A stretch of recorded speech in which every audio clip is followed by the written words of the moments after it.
the previous segment, we said that it is very hard to reconstruct the lives of our Stone Age ancestors, partly due to lack of evidence, and partly because the chief characteristic of ancient forager societies was their immense variety. So even if we know something about one group, it doesn't necessarily mean that all other groups behaved in the same way.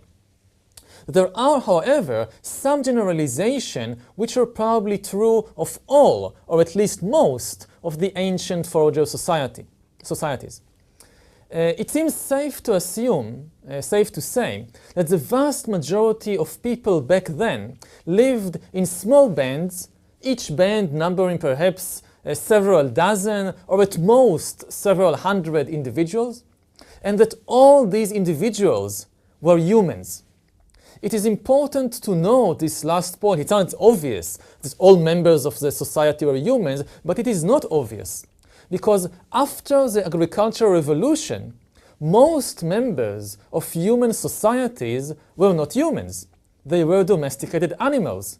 After the agricultural revolution, the typical human society had an upper layer of humans, but also many domesticated animals like cattle and horses and sheep and pigs, which were not equal members of society, of course, but they were part of the society. Today, for example, the society called New Zealand is composed of about 5 million sapiens and 50 million sheep. And if you don't take the sheep into account, you can't really understand how New Zealand society functions. There was, however, just one exception to this general rule that all members of ancient human societies were humans. And this one important exception are dogs. The dog was the first animal that Homo sapiens domesticated. It was domesticated from wild wolves. Dogs are descendants of wild wolves. And the domestication of the dog occurred long before the agricultural revolution. Experts disagree about the exact date, but all of them accept that by about 15,000 years ago, 15,000 years ago, domesticated dogs were already part of at least some human societies. The actual date of domestication might have been many thousands of years previously, but we have hard evidence from about 15,000 years ago of dogs being part of human bands. You can see, for example, here a picture of a tomb that archaeologists found in northern Israel. It's a tomb from about 12,000 years ago, and it contains the skeleton of a 50-year-old woman next to the skeleton of a small puppy. You can see it in the upper right corner. The woman's left hand is resting on the puppy. We have other examples of dogs being buried individually in their own graves, just in the same way that humans were buried back then, from all kinds of places around the world, both from Asia and from the Middle East. What did the dogs do besides being buried with humans? Well, it seems they were used mainly for hunting, to help people hunt, and for fighting, and also as an alarm system against enemies and intruders, both human enemies and all kinds of dangerous animals. When the band went to sleep at night, it could rely on the dogs to sound the alarm if somebody was coming. Actually, it's very interesting because we know that wolves hardly bark at all. They rarely bark, wolves. And dogs bark all the time. And scholars estimate that one of the selection pressures for dogs was whether they were serving as a good alarm system or not. If you had raised, say, 5 puppies, and 4 of them hardly barked at all, but one puppy was barking aloud, and as it grew up to be a dog, was barking all the time when somebody was coming, this dog was very crucial, very helpful to people because it served as a kind of alarm system. And this is the dog to which they gave most of the food and most of the care. So the genes of this dog that barked a lot got passed on to the next generation of dogs.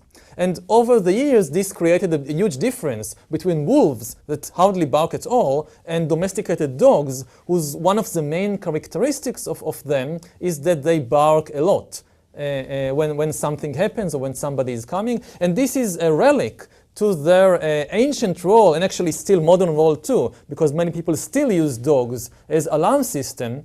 So one of their main roles was to help defend, protect the bands, a common band of humans and dogs against enemies by sounding the alarm whenever they heard something rustling in the forest or approaching. Over the generation, mutual bonds of understanding and affection developed between dogs and people. And dogs and humans basically evolved one with the other to communicate well and to understand one another. Dogs, again, if you think about the natural selection of dogs that joined the human community, dogs that were good at understanding what humans want, at understanding human commands and human emotions, had a better chance of surviving and passing their genes to the next generations. Also, dogs who were good at manipulating humans, like by being very cute and demanding attention and food, and the human said, "Oh, how cute, let's give him some food," these are the dogs who survived. So this is how, over about 15,000 years, dogs and humans learned how to understand each other, how to communicate one with the other, and how to manipulate one another. Not only humans learned how to manipulate dogs, but dogs also learned how to manipulate humans. And today, the dog is the animal that has the best connection with human beings, has the best understanding of human communication, human signals, and human emotions. Another thing that characterized the human bands was a high level of intimacy. Members of a band knew each other very intimately and were surrounded throughout their lives by friends and relatives.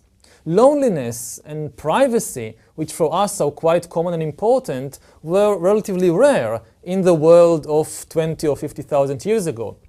As for the relations between different bands, not within the band, but between one band and another band, these relations probably included both hostile contacts and friendly contacts. Neighboring bands could sometimes compete for resources and even fight one another, but they also had all kinds of friendly contacts. For example, they exchanged members. Like one person moved from this band to another band if he didn't like the people in this band, or he wanted to change the environment. Different bands sometimes came together for a big hunt, like to surround a big herd of horses and hunt them. You needed a lot of people, so several bands might combine efforts for a big hunt. Different bands traded some items, especially luxury items. We spoke about it in the previous lesson, things like seashells or other rare stuff. They might have traded with one another. They might have formed political alliances against another band or against the Neanderthals. And they might have come together a few times a year to celebrate common religious festivals. Such cooperation in the economy, in politics, and religion was one of the most important trademarks of Homo sapiens. And this is what gave sapiens a crucial advantage over the other human species. This is exactly what sapiens could do and Neanderthals could not do. So it was very important, even though the relationships, the contacts were not on a daily basis, even if it was just every few months there was some cooperation for religious or political or economic purposes, it was enough to give sapiens a huge advantage over the other human species. Most human bands lived in a particular territory, but not in one place. They lived in constant movement, moving from one place to another place in search of food. Their movements were dictated, were influenced by the changing of the seasons. Like in winter we stay here, in summer we go somewhere else. They were influenced by the annual migration of animals. For instance, if our band hunts deer, so we have to follow the migration of deer. Wherever the deer go, we also go. And it followed the growth cycles of plants. Say in summer there are mushrooms that grow in a particular valley, so we go to that valley to pick mushrooms. And then after a month, it's the time when the nuts become plentiful on some hill, so we go to that hill to eat nuts. So we move, the band moves all the time over inside its territory, which could be quite a big territory, between several dozen and several hundreds square kilometers. And this is our territory, our home territory, and we just move around it according to the cycles which are discussed earlier. There were also some exceptional cases when food sources were very plentiful in a particular area that bands could settle down in seasonal and even multi-seasonal camps, like having one camp for 2 months, 6 months, even 1 year. Most importantly, alongside seas and oceans and rivers or lakes rich in seafood and in the water birds, humans could set up permanent fishing villages. And these were the first permanent settlements in history, long before the agricultural revolution. Fishing villages might have appeared on the coast of the Indonesian islands as early as 45,000 years ago, and these may have been the base from which Homo sapiens launched its first transoceanic enterprise, the invasion of Australia, which we will discuss in the next lesson. But in most areas, human bands were moving from place to place, feeding themselves from a very large variety of food sources. This is another very important characteristic of almost all human bands. They did not live by eating just one thing. They lived by eating a lot of things. They ate insects, and they picked berries and mushrooms and nuts, and they dug in the earth to look for all kinds of edible roots, and they trapped rabbits and turtles and frogs, and they hunted deer and bison and mammoth. So they did not live just by doing one thing. In terms of calories, of nourishment, and of getting raw materials for their tools, gathering was usually, for most bands, more important than hunting. We are used to thinking about the ancient humans as great hunters, and there is a lot of attention being given to the issue of the hunt. But actually, for most bands, in most places in the world, the gathering was more important. Most of the food, most of the calories were obtained from gathering, mainly vegetable foods. And also most of the raw materials came from gathering stones and sticks and things like that, and not from the bones or ivory or a skin of the animals, even though this too was very important to the gatherer economy. Survival under such conditions depended on having superb physical and mental skills. Ancient foragers were as fit, most of them, not all of them, but most ancient foragers were as fit as Olympic marathon runners, and constant usage of their bodies to climb trees and to chase after rabbits and to escape from tigers gave our ancestors the kind of physical dexterity that people today are unable to achieve. Even after years and years of practicing yoga and tai chi and whatever you won't have the amazing physical abilities of ancient foragers. To survive, you needed not only these physical abilities, but also very good mental abilities and a lot of knowledge. You needed, first of all, a detailed mental map of your home territory. As I said, each band lived inside a home territory of perhaps several dozen or maybe even several hundred square kilometers, and you needed to know your home territory very, very well. You needed to know the location of each spring. You needed to know the location of each walnut tree. You needed to know where you can find good stones to make sharp spear points and knives. So this required a lot of knowledge. You also needed to know, to understand animals and the animals and that you hunted and the plants that you gathered. And you needed to know all kinds of technical skills, like how to make a stone knife, how to mend a torn cloth, how to prepare a trap for a rabbit or for a mammoth, how to escape from avalanches, from snakes, what to do if you encounter a lion. You needed to do all these kinds of things yourself. When you missed something, when you needed a tool, you could not go to the store to buy what you need. And if there was an emergency, like you went to the forest and suddenly here's a lion, what to do? You could not call the police or the army to help you. You needed to know yourself what to do.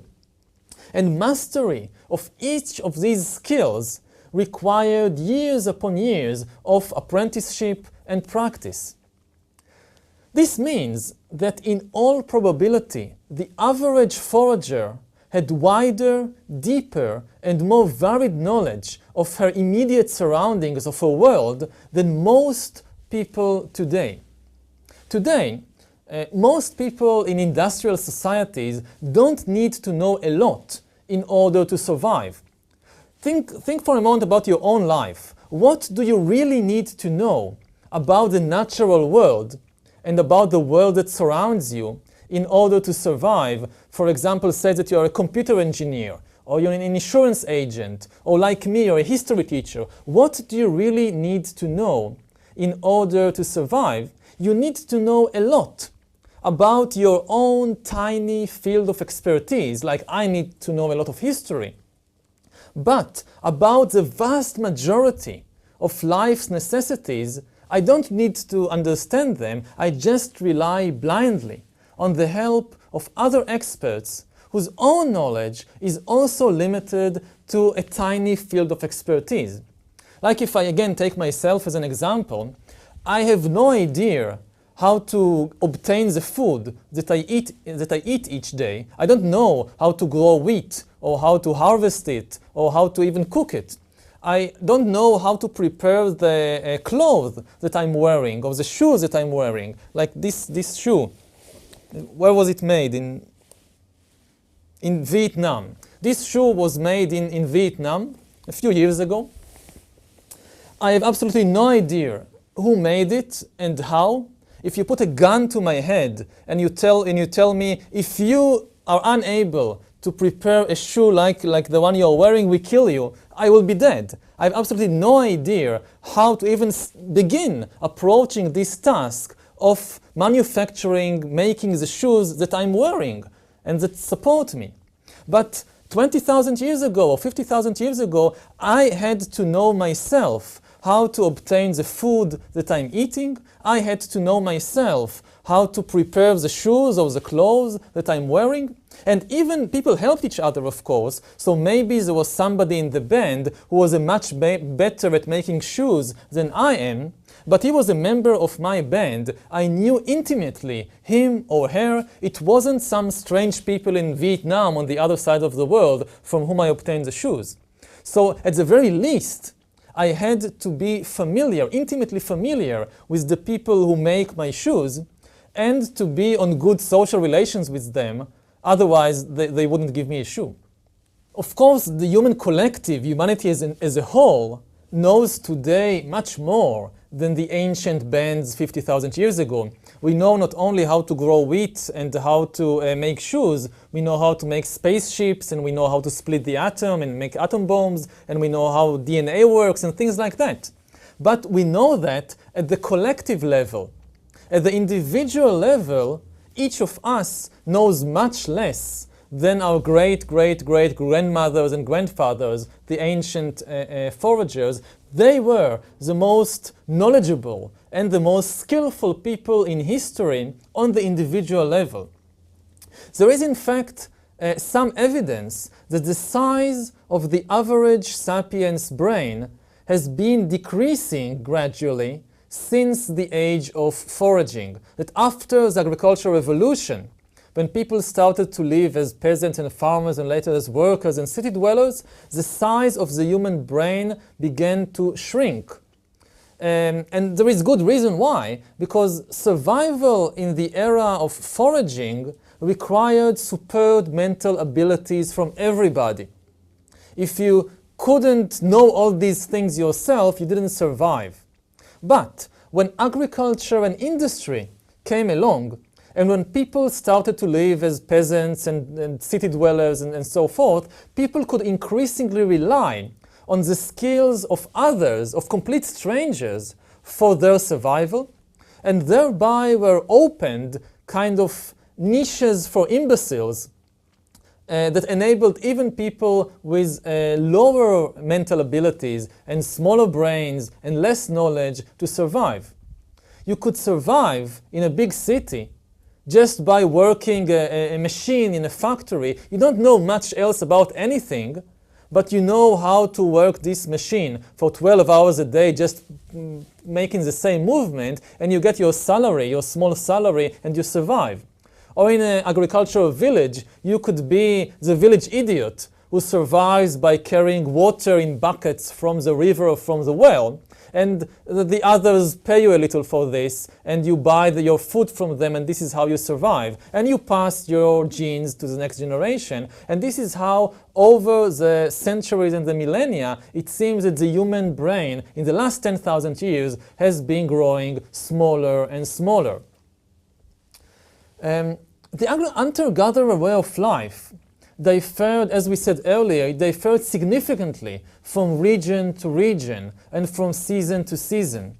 But on the whole, foragers seem to have enjoyed a much more comfortable, or at least a little more comfortable and rewarding lifestyle than most of the people who came after them. They not only were more skillful and more knowledgeable and had bigger brains, they also, in various ways, had a better life than the peasants and laborers and office clerks who followed in their footsteps.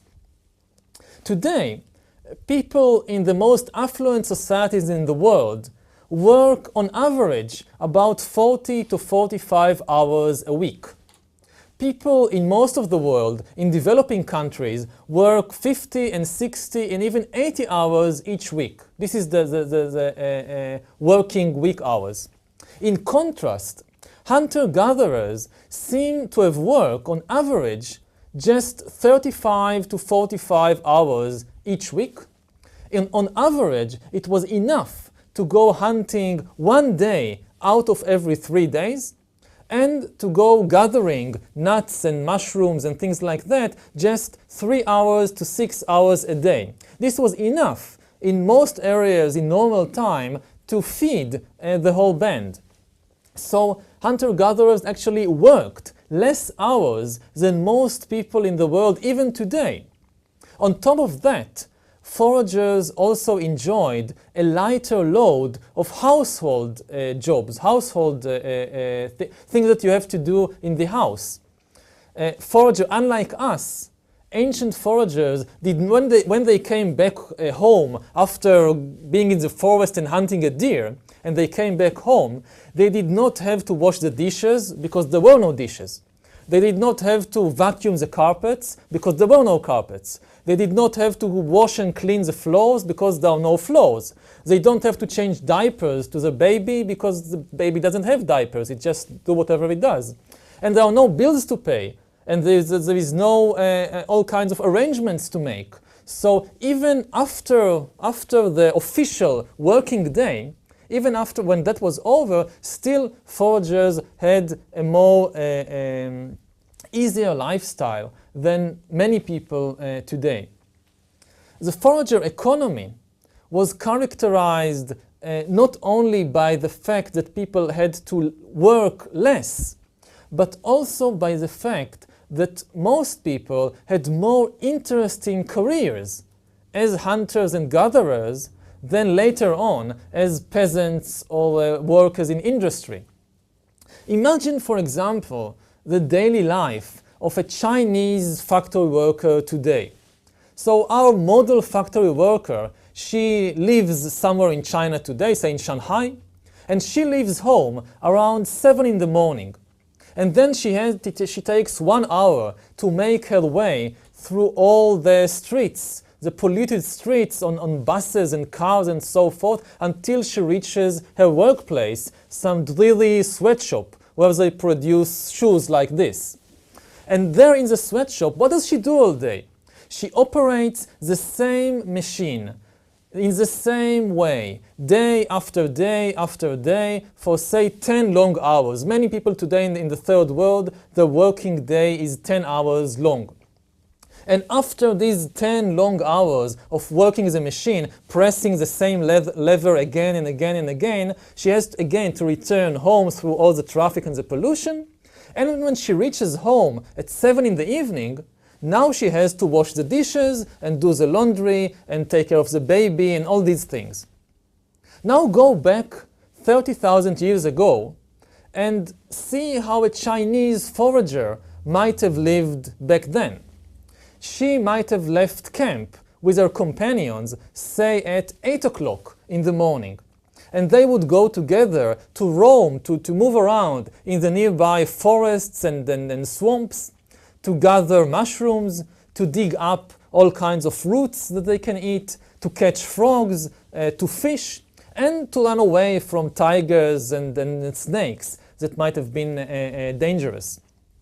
By early afternoon, say 3 o'clock or 4 o'clock, this group of gatherers, they would be back at camp to share the food that they gathered and to make lunch. And that left them plenty of time afterwards to gossip and to tell stories and to play with the children and just to hang out and do nothing in particular. Now, of course, it wasn't an ideal lifestyle. There were problems. The tigers that were moving around sometimes caught them, or a snake might have bitten them. But at least they didn't have to deal with automobile accidents or industrial pollution like people in today's China. In most places and most times, it is estimated that foraging not only was more interesting than working in a factory, but it also provided people with better nutrition than industry or agriculture. Evidence from fossilized skeletons that archaeologists have found indicate that ancient foragers were less likely to suffer from starvation or from malnutrition, and were generally taller and healthier than the peasants who came after them, after the agricultural revolution. Average life expectancy was still much shorter than it is today. Apparently, average life expectancy was about 30 to 40 years, but this was the same as the average life expectancy 200 years ago in the world.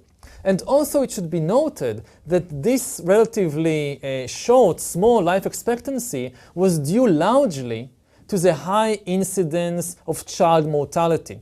When people hear that 30,000 years ago, the average life expectancy was maybe 35 or 40, they sometimes imagine that people who were 40 were already very, very old.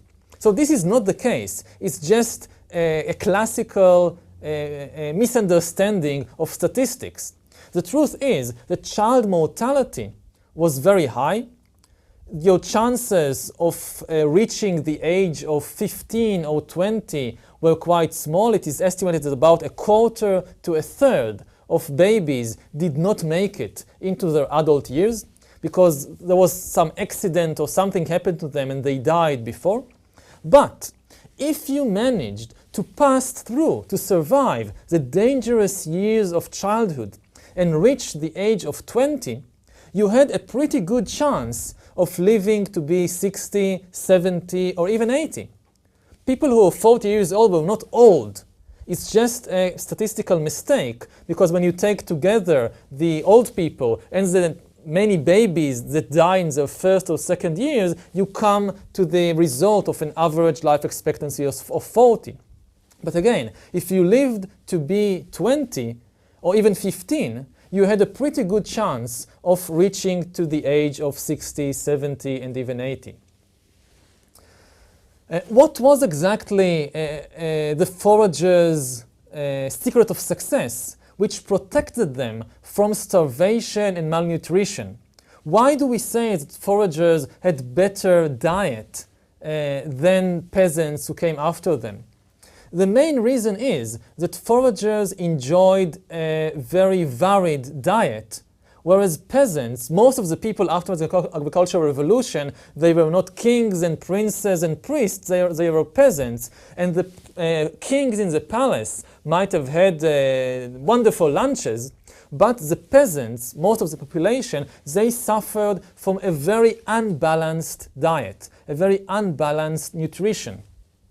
Especially in pre-modern times, most of the calories feeding most of the agricultural population, most of the peasants, usually came from a single crop or just one or two crops, like wheat and potatoes or rice. And when most of your food comes from a single source, it means that you are in a high danger of not getting all the vitamins and all the minerals and all the other nutritional materials that the human body needs. For example, in China, in southern China, for thousands of years, peasants have been eating rice for breakfast and rice for lunch and again rice for dinner. Meanwhile, in Mexico, peasants were eating maize for breakfast and for lunch maize and for dinner maize. 70, 80, sometimes 90% of the calories came from this single source of rice or maize, or in the Middle East it was wheat. And this is not healthy for people to eat just one thing, which may provide them with calories, but does not provide them with all the various minerals and vitamins that they need in order to keep themselves healthy. In contrast, the ancient foragers in most areas of the world ate dozens of different foodstuffs.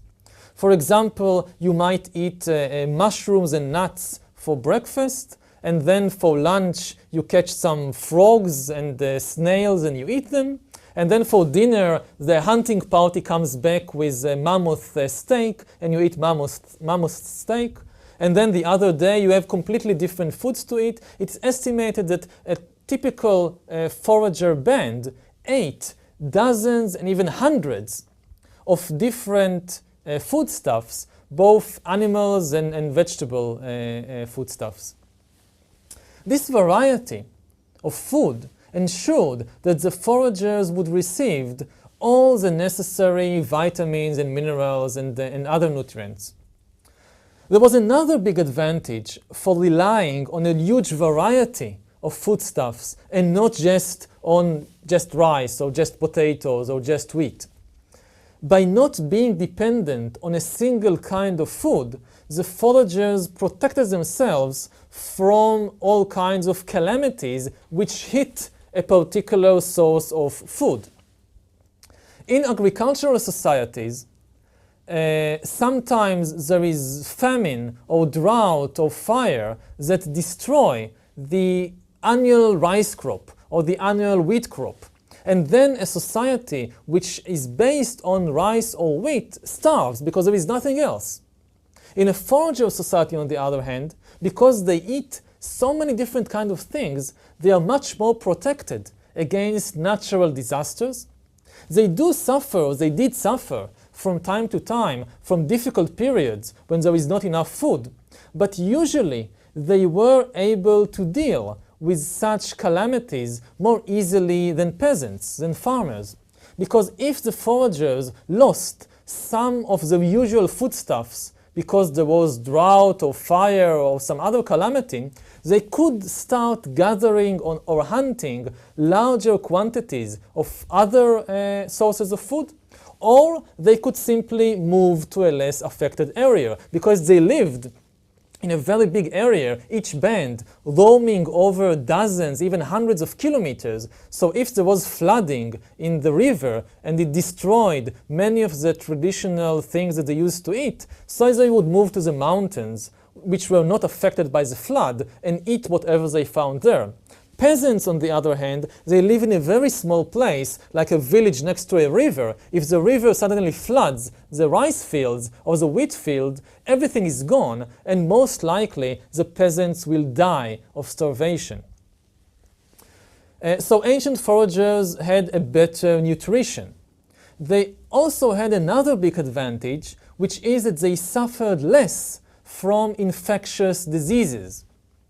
Many people don't know it, but actually most of the infectious diseases that have plagued human societies from the agricultural revolution onwards, and which still harm us today, like smallpox or measles or tuberculosis, they originated in domesticated animals like cattle and horses and pigs, and were transferred to humans only after the agricultural revolution.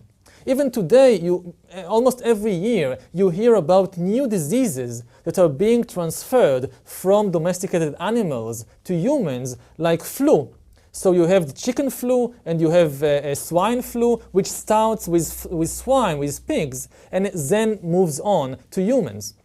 Now, ancient foragers did not domesticate any animals except for dogs, so they did not receive any of these deadly diseases, any of these infectious diseases. And this is why ancient foragers suffered far, far less than their descendants, the peasants and industry workers, and they suffered far less from infectious diseases. Another reason why the foragers were less affected by infectious diseases is that they lived in small communities, in small bands, roaming around the country. And these were not ideal places for infectious diseases to take hold and spread. In later times, when people started to live in cities, in permanent cities, lots of thousands, tens of thousands of people living in the same city, in the same place, together with their garbage and together with their toilets and together with their pigs and horses and cattle. So these were ideal hotbeds for infectious diseases to start spreading around. And this is why people, after the agricultural revolution, died in huge numbers from these diseases. But hunter-gatherers, 20,000 years ago, they lived in small bands of 50, 100 individuals, and they moved all the time from place to place, not staying in one place, close to their toilets and garbage. So it was very unlikely that any infectious disease could take hold in such a band and begin to spread around. The wholesome and varied diet of the ancient foragers, the relatively short working week, and the rarity of infectious diseases have led many experts to define pre-agricultural forager societies as the original affluent societies. We are used to thinking about our societies today, at least the rich societies like the USA or Sweden or Japan, as affluent societies, but say these experts, actually the original affluent societies, which enjoyed very good conditions, existed long before the agricultural revolution among these hunter-gatherers.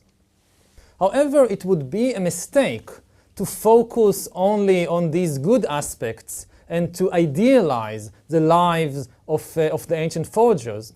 Though they lived better lives than most people in agricultural and industrial societies, the world of the ancient foragers could still be very harsh and unforgiving.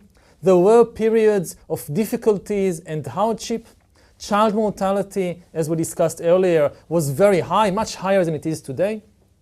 Accidents, such as falling from a tree, could easily become a death sentence because there was no good medical care.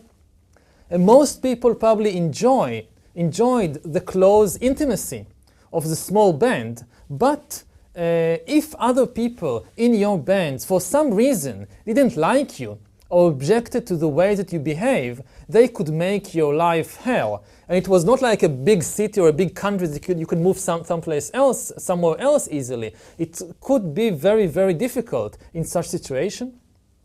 As we shall see later on in this lesson, it is also likely that at least some bands suffered from high, even very high levels of violence. So it is best neither to demonize nor to idealize the lives of the ancient foragers. Their societies, just like our societies, were very complex. They had good aspects and they had bad aspects. They had good days and they had bad days. It was not all the time wonderful. In this segment, I did try to focus more on the good aspects of the lives of the ancient hunter-gatherers in order to counter common prejudice of many people today who think that history is a process of ongoing progress, improvement, and who think that lives in previous eras, especially before the appearance of agriculture and village and cities, must have been horrible, extremely difficult and extremely poor.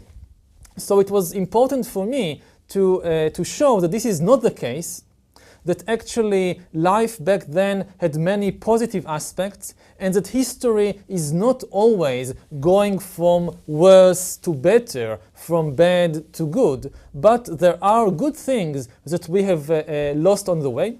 It is difficult for many people to appreciate it because they compare it to their conditions today. I guess many of the people who are watching this lecture are not necessarily poor peasants or poor workers in industry, but many of you are actually belong to the middle class or to the more affluent layers of society. And when you compare the life of the ancient foragers to your life, then they still look pretty poor and disappointing. But if you do belong to one of the better off classes in today's society, you are not representative of the typical person after the agricultural revolution. You are not even representative of the typical person today in the world. And it is wrong to judge what happened along history from the perspective of this tiny elite minority of middle or upper class people today in the world. And if you judge history from the viewpoint of the more average person, like a simple peasant or like a simple factory worker, then you see that the agricultural revolution was not such a wonderful thing, not such a wonderful idea, and that in many respects people 20,000 or 50,000 years ago had better lives even than people today in the world. In the next segment, we will try to gain a deeper understanding of the lives of our ancient ancestors by examining not only their economic condition, what they ate and how much they work, but also by examining their spiritual and religious beliefs, the politics, and the question of war and violence in the ancient world.